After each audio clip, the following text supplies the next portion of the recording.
तो सबसे पहले आपको समझना है what is neutralization reaction. Neutralization reaction क्या है? तो व्हाट इज न्यूट्रलाइजेशन रिएक्शन? जब एसिड बेस के साथ कंबाइन करके क्या बनाता हो? सॉल्ट एंड वाटर बनाता हो। ठीक है ना?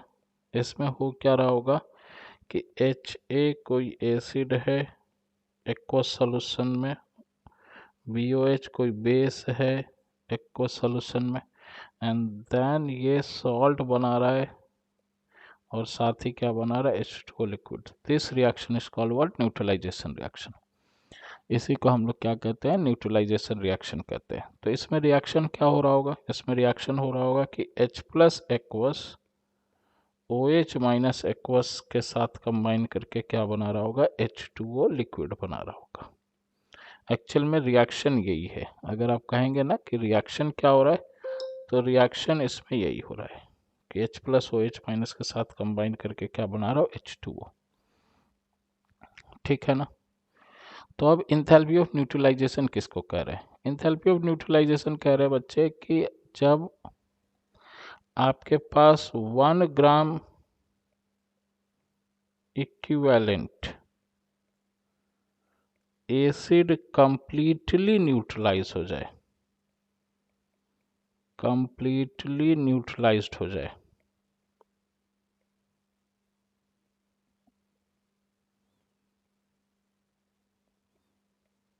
और base 1 gram equivalent completely neutralize हो जाए किससे? बेस से। और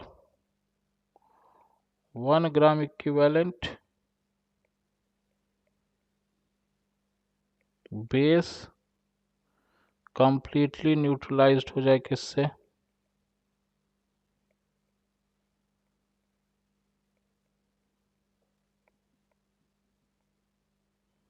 एसिड से। कह रहा है क्या कि 1 ग्राम इक्विवेलेंट एसिड न्यूट्रलाइज हो जाए बेस से, या फिर 1 ग्राम इक्विवेलेंट बेस न्यूट्रलाइज हो जाए किससे? एसिड से। इसमें जो इंथैल्पी चेंज है वही क्या है? इंथैल्पी ऑफ न्यूट्रलाइजेशन है। तो देखिएगा बच्चे, इधर डेफिनेशन आपको मिल जाएगा। The amount of heat released when 1 gram equivalent of an acid is neutralized by 1 gram equivalent of base. Obvious बात है कि 1 ग्राम इक्विवेलेंट एसिड लिए हो जो कि कंप्लीटली न्यूट्रलाइज हो जाए किससे? बेस से, या फिर 1 ग्राम इक्विवेलेंट बेस लिए हो जो कि कंप्लीटली न्यूट्रलाइज हो जाए किससे? एसिड से। या फिर amount of heat released in formation of 1 mole of water when an acid is neutralized by a base. ठीक है? या फिर थर्ड क्या कह रहा है? वही सेम बात ही तीनों कह रहा है। Enthalpy of neutralization is defined as enthalpy change when 1 mole of H plus in dilute solution combined with 1 mole of OH minus to rise to undissociated water। मतलब ये वाला रिएक्शन। अब देखिए, अगर मान लो आपके पास 1 मोल H प्लस है, 1 मोल OH माइनस है, तो 1 मोल ही वाटर बनेगा, है ना? और ये H प्लस का सोर्स कौन है? तो एसिड है। ये कहाँ से आया? एसिड से। OH माइनस कहाँ से आया है? तो बेस से आया है। ठीक है? 1 मोल H प्लस 1 मोल OH माइनस 1 मोल क्या बनाएगा? वाटर बनाएगा। अब आपके पास 1 मोल H प्लस किसी कोई भी सोर्स बोलने का मतलब क्या है कि स्ट्रॉन्ग एसिड हो या वीक एसिड हो, या 1 मोल बेस स्ट्रॉन्ग बेस हो या वीक बेस हो, इन दोनों से कंबाइन करके 1 मोल वाटर ही बनाएगा, है ना? और यहाँ पे जो भी इंथैल्पी चेंज होगा वो तो हमेशा क्या होगा? कांस्टेंट ही होगा, क्योंकि 1 मोल H प्लस 1 मोल OH माइनस के साथ कंबाइन करके 1 मोल वाटर बनाएगा। आप कहीं से भी 1 मोल H प्लस लाइए, कहीं से भी 1 मोल OH माइनस लाइए, इसमें जो इंथैल्पी चेंज होगा वो तो हमेशा और हमेशा क्या होगा? कांस्टेंट ही होगा, है ना? यानी कि अगर H plus and OH minus आपके पास 1 मोल है, ये लेट्स सपोज आपके पास कितना है? 1 मोल है, और ये भी क्या है? 1 मोल है, तो ये निश्चित तौर पे 1 मोल वाटर ही बनेगा। और यहाँ पे जो इंथैल्पी चेंज है वो तो हमेशा और हमेशा क्या रहेगा? सेम ही रहेगा ना। और यही जो है वो कितना है? -57.1 किलोजूल पर मोल है। ठीक है, यानी कहने का मतलब यह है कि आप कोई भी एसिड और कोई भी बेस ले लो 1 मोल, तो क्या इंथैल्पी चेंज हमेशा और हमेशा इतना ही होगा? तो नहीं, ऐसा नहीं है, नहीं होगा। आपको 1 मोल H plus and 1 mole OH minus चाहिए। अगर मान लो स्ट्रॉन्ग एसिड आपने लिया है, स्ट्रॉन्ग बेस लिया है, तब तो 1 मोल स्ट्रॉन्ग एसिड 1 मोल H प्लस दे देगा, 1 मोल स्ट्रॉन्ग बेस 1 मोल OH माइनस दे देगा।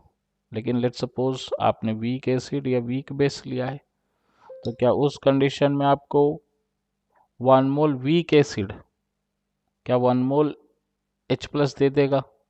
1 मोल वीक बेस क्या 1 मोल OH माइनस दे देगा? तो आंसर इज नो। यानी कि एसिड और बेस अगर कंबाइन कर रहा है, ठीक है,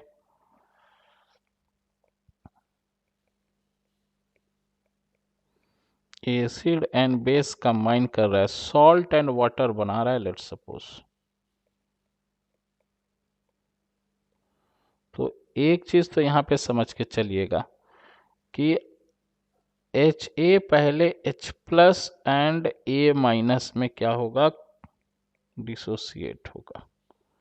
BOH पहले B plus and OH minus में क्या होगा? आयोनाइज होगा, डिसोसिएट होगा। ठीक है ना? अब यानी कि यहाँ पे क्या हो रहा है? एक आयोनाइजेशन हो रहा है कि पहले यहाँ पे आयोनाइजेशन होगा, यहाँ पे क्या होगा? आयोनाइजेशन होगा। स्ट्रॉन्ग एसिड या सॉरी एसिड या बेस पहले आयोनाइज होगा, H plus A minus B plus OH minus ये देगा। तो स्ट्रॉन्ग एसिड और स्ट्रॉन्ग बेस के केस में क्या है ना कि ये जो आयोनाइजेशन इंथैल्पी है, change in delta H ionization वो तो क्या हम लोग मान के चल रहे हैं कि वो 0 है ना? स्ट्रॉन्ग एसिड और स्ट्रॉन्ग बेस जैसे ही कह रहे हैं, तो उसके लिए तो आयोनाइजेशन क्या है? लगभग 100% है ही ना, तो उसका तो डेल्टा H आयोनाइजेशन क्या मान के चल रहे हैं? 0 मान के चल रहे हैं। लेकिन क्या वीक एसिड और वीक बेस होगा, उसका एंथैल्पी ऑफ आयोनाइजेशन जो है क्या वो 0 होगा? तो आंसर इज नो, है ना? वो सेंस वीक एसिड और वीक बेस है, उसका डिग्री ऑफ डिसोसिएशन क्या होता है? आयोनाइजेशन क्या होता है? बहुत कम होता है।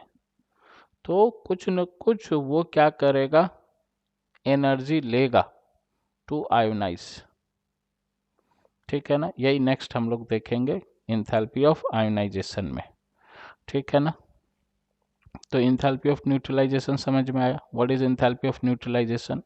तो आपको दिमाग में रखना है कि 1 gram equivalent of acid completely neutralize हो जाए बेस से, या फिर 1 gram equivalent of base completely neutralize हो जाए किससे? एसिड से।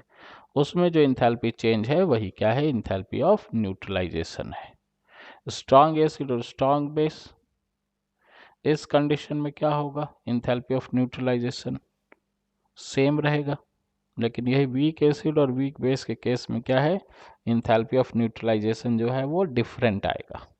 क्यों? क्योंकि अगर स्ट्रॉन्ग एसिड और स्ट्रॉन्ग बेस लिए हो तब तो वो 100% क्या होगा? आयोनाइज होगा, या लगभग 100% आयोनाइज होगा। तो इस केस में डेल्टा H आयोनाइजेशन हम लोग क्या मान के चलते हैं? 0। लेकिन यही अगर वीक एसिड या वीक बेस होगा तो उस केस में डेल्टा H आयोनाइजेशन उसके लिए क्या? 0 नहीं होगा। ठीक है ना? तो यही नेक्स्ट हम लोग देखेंगे enthalpy of ionization. Enthalpy of ionization को क्या कह रहा है ये कि whenever a weak acid or base reacts with a strong acid or base, the release of heat is less than what? 57.1 kilojoule पर मोल, है ना? ऑब्वियस बात है, जब आप कोई वीक एसिड को बेस के साथ या फिर वीक बेस को एसिड के साथ रिएक्ट करवाते हैं ना, तो उस केस में इंथैल्पी जो चेंज है वो 57.1 किलोजूल पर मोल से क्या है? कम है। मतलब जो हीट वो रिलीज कर रहा होगा वो क्या होगा? कम होगा इससे। तो क्यों कम होगा? तो इसलिए कम होगा कि एसिड और बेस जो है वो कंप्लीटली आयोनाइज नहीं हो पाते हैं किसमें? सॉल्यूशन में। तो अगर सॉल्यूशन में आयोनाइज नहीं हो पाते हैं तो फिर आयोनाइज होने के लिए वो निश्चित तौर पे क्या करेगा, सिस्टम से ही एनर्जी लेगा। जो आपके पास सॉल्यूशन है उसी से वो क्या करेगा, एनर्जी लेगा। तो जितना एनर्जी उसको रिक्वायर्ड होगा, जितना हीट उसको रिक्वायर्ड होगा, जितना एंथैल्पी चेंज वहाँ पे हो रहा होगा टू कंप्लीट आयोनाइजेशन, वही उसका क्या होगा, एंथैल्पी ऑफ आयोनाइजेशन होगा। क्या क्लियर है ना बात ये? मान लो आपके पास कोई वीक एसिड है, मान लीजिए HA कोई वीक एसिड है, ठीक है। ये कंप्लीटली तो आयोनाइज नहीं हो पा रहा है, वो तो बहुत कम आयोनाइज होता है, नाम ही वीक है इसलिए।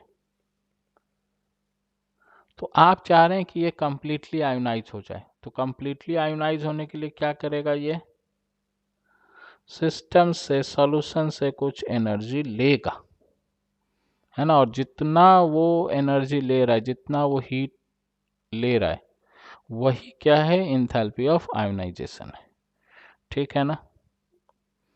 जैसे BOH कोई बेस है, ये B+ एंड OH- में 100% आयोनाइज नहीं हो रहा है, तो फिर से ये क्या करेगा, कुछ तो डेल्टा H आयोनाइजेशन इसका भी रहेगा, ठीक है।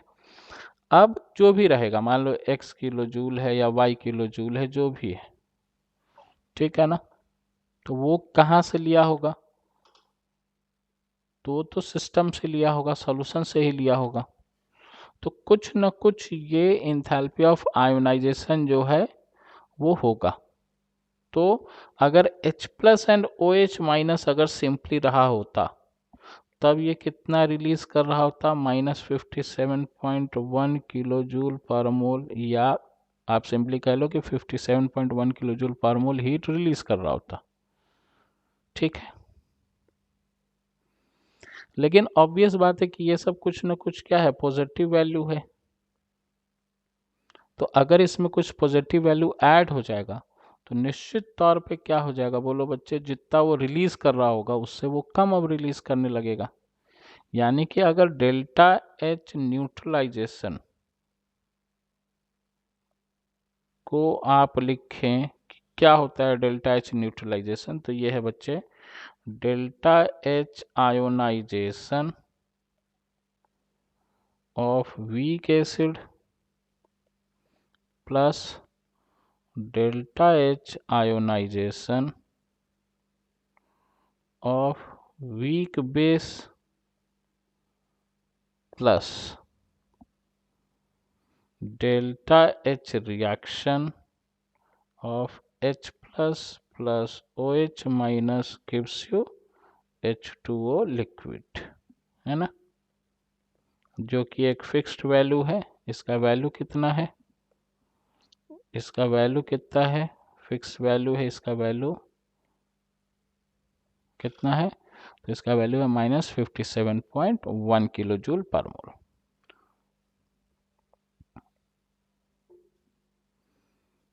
तो ये कितना वैल्यू है, तो ये है -57.1 किलो जूल पर मोल। अब यही देखिए कि अगर स्ट्रॉन्ग एसिड और स्ट्रॉन्ग बेस है, उसके केस में डेल्टा H आयोनाइजेशन क्या है, 0 है। तो मान लीजिए दोनों स्ट्रॉन्ग ही है, तो डेल्टा H आयोनाइजेशन क्या हो जाएगा, 0, यानी डेल्टा H न्यूट्रलाइजेशन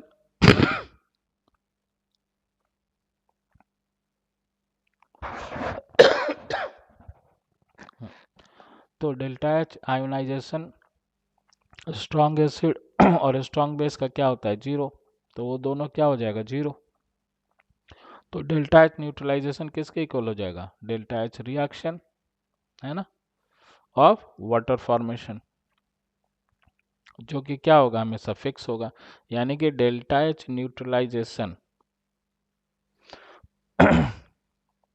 अगर strong acid and strong base है, दोनों स्ट्रॉन्ग है, तब तो डेल्टा H रिएक्शन हो जाएगा क्या, H+ plus OH- gives you H2O liquid, ठीक है। लेकिन यही कोई weak acid and weak base हो गया, ठीक है, उस केस में क्या होगा, उसका भी कुछ वैल्यू आ जाएगा यहाँ पे, उसका भी कुछ वैल्यू आ जाएगा यहाँ पे, और वो वैल्यू क्या है, पॉजिटिव वैल्यू ही है ना। अब एक बात यहाँ से ऐसे सोच के चल सकते हैं कि डेल्टा एच आयोनाइजेशन का वैल्यू जितना ज़्यादा होगा वो एसिड या बेस उतना ही क्या होगा, वीक होगा, है ना। मतलब उसको 100% आयोनाइज होने के लिए सिस्टम से ज़्यादा एनर्जी लेना पड़ रहा है, मतलब वो खुद में क्या रहा होगा, वीक रहा होगा, तभी तो आयोनाइज नहीं हो पा रहा है। ठीक है, यानी कि एक बात यहाँ से और सोच सकते हैं कि डेल्टा एच न्यूट्रलाइजेशन का मैग्नीट्यूड जितना कम होगा मतलब वो एसिड या बेस क्या रहा होगा, उतना ही वीक रहा होगा। तो डेल्टा एच आयोनाइजेशन का वैल्यू जितना ज़्यादा एसिड या बेस उतना ही वीक, और डेल्टा एच न्यूट्रलाइजेशन का वैल्यू जितना कम, मैग्नीट्यूड जितना कम, वो एसिड या बेस उतना ही क्या, वीक। ठीक है, देखिए जैसे मान लो HCN के साथ NaOH का रिएक्शन करवाए, ठीक है, तो यहाँ पे डेल्टा एच रिएक्शन कितना है, -12 किलो जूल पर मोल है। अब HCN का NaOH के साथ रिएक्शन हुआ, देखिएगा बच्चे, HCN रिएक्ट्स विथ NaOH, क्या बनाएगा, NaCN प्लस वाटर। एक तो आपको यहाँ से समझ में आना चाहिए कि ये H plus and CN minus देगा, और ये क्या देगा, Na plus and OH minus देगा, और ये H प्लस OH माइनस के साथ कंबाइन करके क्या बना लेगा, वाटर, है ना।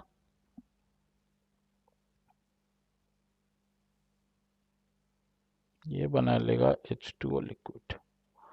अब इसका डेल्टा एच न्यूट्रलाइजेशन कितना कह रहा है, तो -12 किलो जूल पर मोल। ठीक है, तो यार -12 किलो जूल पर मोल हुआ, इसका मतलब क्या है कि जो HCN है वो बहुत ही वीक एसिड रहा होगा, है ना। कैसे, क्योंकि इसका तो डेल्टा एच आयोनाइजेशन क्या होगा, NaOH तो स्ट्रॉन्ग बेस होता है, ये तो 0 हो जाएगा। अब इसका अगर डेल्टा एच आयोनाइजेशन देखोगे तो ये कुछ x होगा, यानी कि -12 जो है वो x plus 0 plus -57.1 kilojoule per mole, है ना। यानी अगर x का वैल्यू देखोगे तो कितना आ जाएगा, 57.1 -12 किलो जूल पर मोल, यानी कि डेल्टा एच आयोनाइजेशन इसका कितना हो जाएगा, 45.1 किलो जूल पर मोल, है ना। अब देखो HCN के केस में इतना है। अब एसिटिक एसिड के केस में कितना है, अगर आप देखो ध्यान से तो ये कितना है, -49 है, मतलब ये ज़्यादा है। तो HCN और एसिटिक एसिड में अगर आपसे पूछे कि कौन स्ट्रॉन्ग एसिड है, तो एसिटिक एसिड ज़्यादा स्ट्रॉन्ग है ना। एसिटिक एसिड क्या होगा, ज़्यादा स्ट्रॉन्ग होगा, क्यों, क्योंकि ये -49 है, होना कितना चाहिए था, -57.1 होना चाहिए था, है कितना, -49, तो बहुत ज़्यादा का डिफरेंस नहीं है। लेकिन होना कितना चाहिए था, -57.1, है कितना, -12, बहुत ज़्यादा का डिफरेंस है।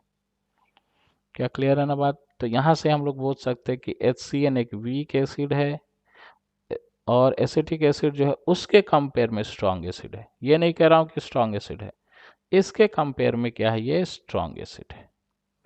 होपफुली यहाँ तक समझ में आया होगा आपको, ठीक ना। चलिए, तो ये पहला हो गया आपका क्या, इंथैल्पी ऑफ न्यूट्रलाइजेशन, और इसी का एक पार्ट है क्या, इंथैल्पी ऑफ आयोनाइजेशन। क्या क्लियर है बात ये। चलो अभी तक यहीं रखते हैं।